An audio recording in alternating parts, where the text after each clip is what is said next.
तीन लोक नौखंड में गुरु से बड़ा न को, जो करता ना करो सके गुरु करे सो हो। गुरु पैसा संग जी, सत्संग तो संत ही कर सकते हैं। हम तो एक बहुत अजान हैं, बहुत एक अनपढ़ है। उस मालिक की दया दो, वो भेजता है दो एक आध बात अपनी, उन्हें तुम तक पहुंचाती हूँ। ध्यान से सुनने की कोशिश करें। संत माता बड़े प्यार से कहते हैं सत्संग बहुत ऊंची चीज है। सत्संग जो होते हैं सच्चाई के होते हैं, सत्य के होते हैं, असलियत के होते हैं। उनमें असलियत भरी हुई होती है। सत्संग में असलियत भरी होती है, वह में सत्य भरा हुआ होता है। लेकिन उसे हम कैसे जाने? माफ करना, अपने आप नहीं जानेंगे। किसी संत महात्मा के पास जाना होगा, जब हमें पता पड़ेगी कि असलियत क्या है। संत बड़े प्यार से हमको समझाते हैं। एक राजा था, वो राजा इतना पैसा वाला था, इतनी जायदाद वाला था, इतना उसे घमंड था। वो अपने आगे समझता था कि मैं ही एक भगवान हूं। वो कहता था कि मैं जब मरूंगा, जब सोने की धरती होगी और चांदी का अंबर होगा। उसे उनने कही जबकि जब कब सोने का चांदी का अंबर, चांदी की जमीन हुई, कब सोने का अंबर हुआ। जो भी करना है उस समय अब कर लो। मार धाड़, लड़की बाजी, मतलब जो भी दुनिया के ऐप, उसने कोई नहीं छोड़ा। संत महात्मा बड़े प्यार से समझाते हैं। क्या समझाते हैं कि भाई संत तो सत्य के भरे हुए सागर होते हैं। और वो ये कहते हैं कि हाँ, हम जैसा ही आत्मा को सत्य ही में तोलना ही चाहिए, लेकिन हम उसको समझते नहीं है। उस राजा ने इतना अत्याचार किया, इतनी मारधार की, उसने कोई कसर न छोड़ी। तो एक दिन वो अपने अर्दली के साथ जा रहा था शिकार खेलने के लिए। जब वो शिकार खेलने के लिए जा रहा था, तो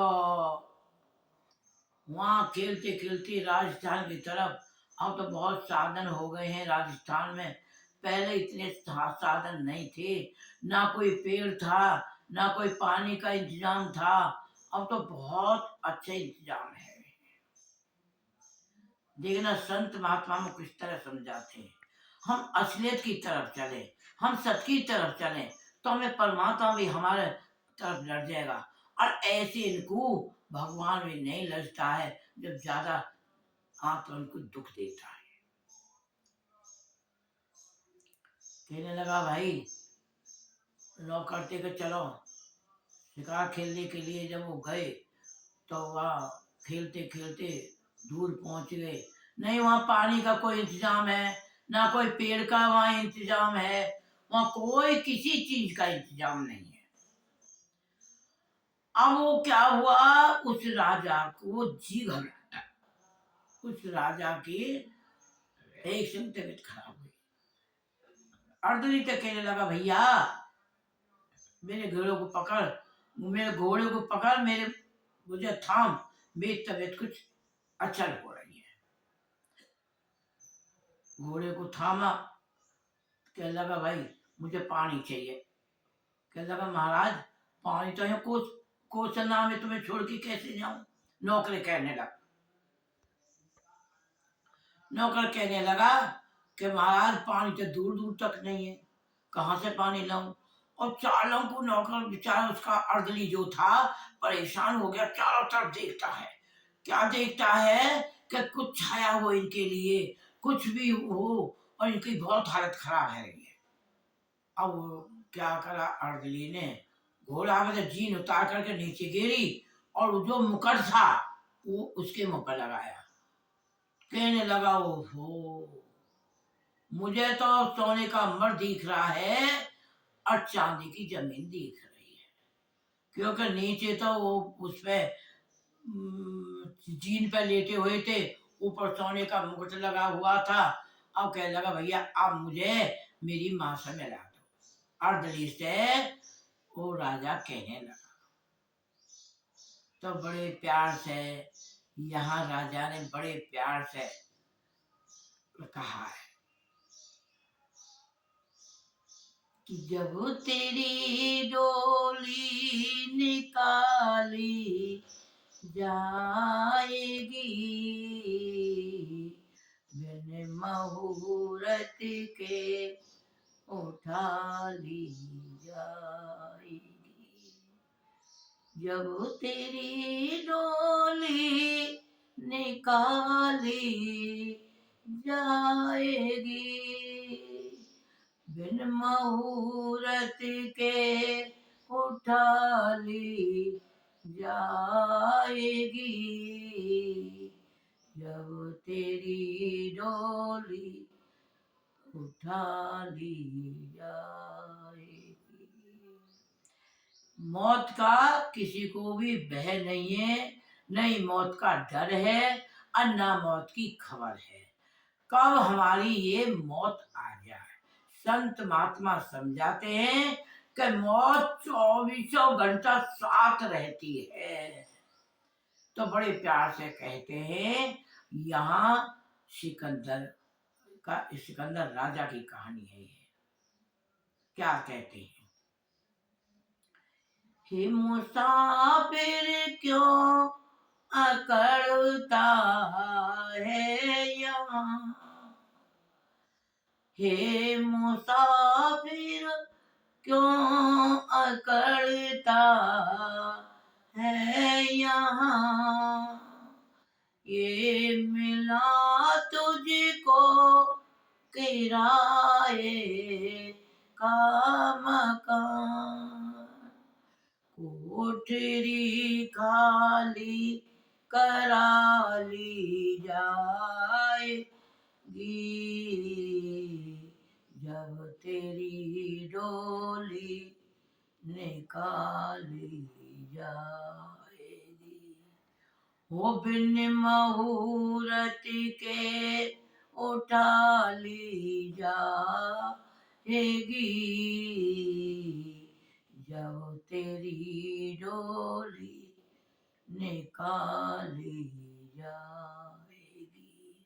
मौत का कोई भी वक्त नहीं है, टाइम नहीं है। वो मौत टाइम को नहीं देखती है, वो त्योहार जानती नहीं, वो सुबह जानती नहीं, वो शाम जानती नहीं। वो मौत जब आनी है वो फिक्स है। लेकिन संत महात्मा हमें किस तरह समझा रहे, हम समझने की कोशिश करें। उन हकीमों से कहो यूं बोल कर, उन हकीमों से कहो यूं बोल कर, करते थे दावा किताबें खोल कर, ये दवा हरगिज न खाली जाएगी। जब तेरी डोली निकाली जाएगी, वो बिन मुहूर्त के उठा ली जाएगी। जब तेरी डोली निकाली जाएगी। कहते हैं वो कोई उसकी मुहूर्त नहीं है। पंडित जब आदमी में तो सांस निकल जाता है, उस घड़ी में मरे, ऐसे करना वैसे करना, लेकिन वो न्यों नहीं बताते कि उस टाइम उस घड़ी मौत आएगी। किसी ने नहीं कहा होगा कि वो घड़ी मौत की है, वो रात मौत की है, वो दिन मौत का है। आगे की सब बताते हैं, जब मर जाते हैं, जब चले जाते हैं, जब बताते हैं।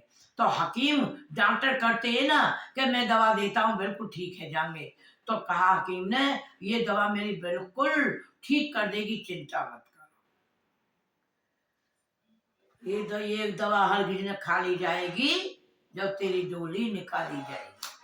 अब आगे कह रहे, क्या कह रहे हैं, बड़े प्यार से कहते हैं सिखन। जर सिकंदर का यही सब रह गया, मरते दम रुकवा ने भी ये कह गया, ये घड़ी हरगिज न टाली जाएगी, जब तेरी डोली निकाली जाएगी। उसका कोई टाइम नहीं है। ये टाइम, ये कितनी भी इसको कह लो कि भाई भगवान जब टाइम छोड़ना, जब मौत देना, जब टाइम, साफ कह रहे हैं कि जड़ सिकंदर का यहाँ सब रह गया, मरते दब रुकवान भी ये कह गया कि ये घड़ी हरगिज न टाली जाएगी। घड़ी जो आ जाती है वो किसी पे भी नहीं टलती है, मौत तो किसी पर टली ही नहीं है। हाँ, संत महात्मा कहते हैं, अंदर हम जब अपने गुरु का कहना मानते हैं, अंदर जाते हैं, वो टाइम बताते हैं, मैं फला दिन जाऊंगा। माफ करना, बड़े प्यार से। यो गुलों पर हो रही बोलो बोलो निशा, यो गुलों पर हो रही बुल निशा, ऊपर मालियों खड़ा है होशियार, मार करे गोली गिराली जाएगी, जब तेरी डोली निकाली जाएगी। हो बिन मुहूर्त के उठा ली जाएगी, जब तेरी डोली निकाली। ये ब्याह में, घर में ब्याह हो तो नहीं देखती है मौत, घर में कोई ठीक त्योहार हो तो नहीं देखती है मौत। ये दुनिया के पोप लीला है। और मौत तो जब ही आएगी जब मालिक से हम अंदर जाएंगे, अपने परमात्मा से मिलेंगे, परमात्मा बता देगा पूछना तेरा टिकट वापस है। माफ करना, हम जानते नहीं है। बड़े प्यार से संत महात्मा कहते हैं, जब आने का टिकट होता है तो जब ही हमारा जाने का ऊपर को टिकट बन जाता है, लेकिन हमें पता नहीं है, हम इस बात को जानते नहीं है। बड़े प्यार से यहाँ कह रहे हैं, आगे आगे क्या कह रहे हैं, जब तेरा परलोक में हो गाइसा, कैसे मुकुरोगे वहां पर तू जना, जब बाही तेरी निकाली जाएगी, बिन मुहूर्त के उठा ली जाएगी। हो जब बाही तेरी निकाली जाएगी, बिन मुहूर्त के उठा ली जाएगी, जब तेरी डोली निकाली जाएगी, बिन मुहूर्त के उठा ले जाएगी। जब हमारा परलोक में हिसाब हो, जब हमें आत्मा जाएंगी और जब वहाँ हिसाब किताब होगा, जब वहाँ कैसे मुकरेंगे, कैसे मुकरोगे वहां पर तुम जनाब, जब वही तेरी निकाली जाएगी, जब हम कैसे मुकरेंगे। माफ करना, अभी ते ही हम अपने परमात्मा को याद करें, संतों को याद करें, गुरु के मतलब जो भी हम जिस भी पूजा पाठ में लगे हैं उसका ध्यान करें। अरे भाई माफ करना, हम कहते हैं 24 घंटा दिया है दुनिया सोने में, खाने खाने कमाने में, आध घंटा 1 घंटा मालिक का नाम किसी तरह से भी ले लो, उसका ले जरूर लो। इसी शब्दों के साथ जो गलती है हाथ जोड़ कर माफी मांग रही हूँ।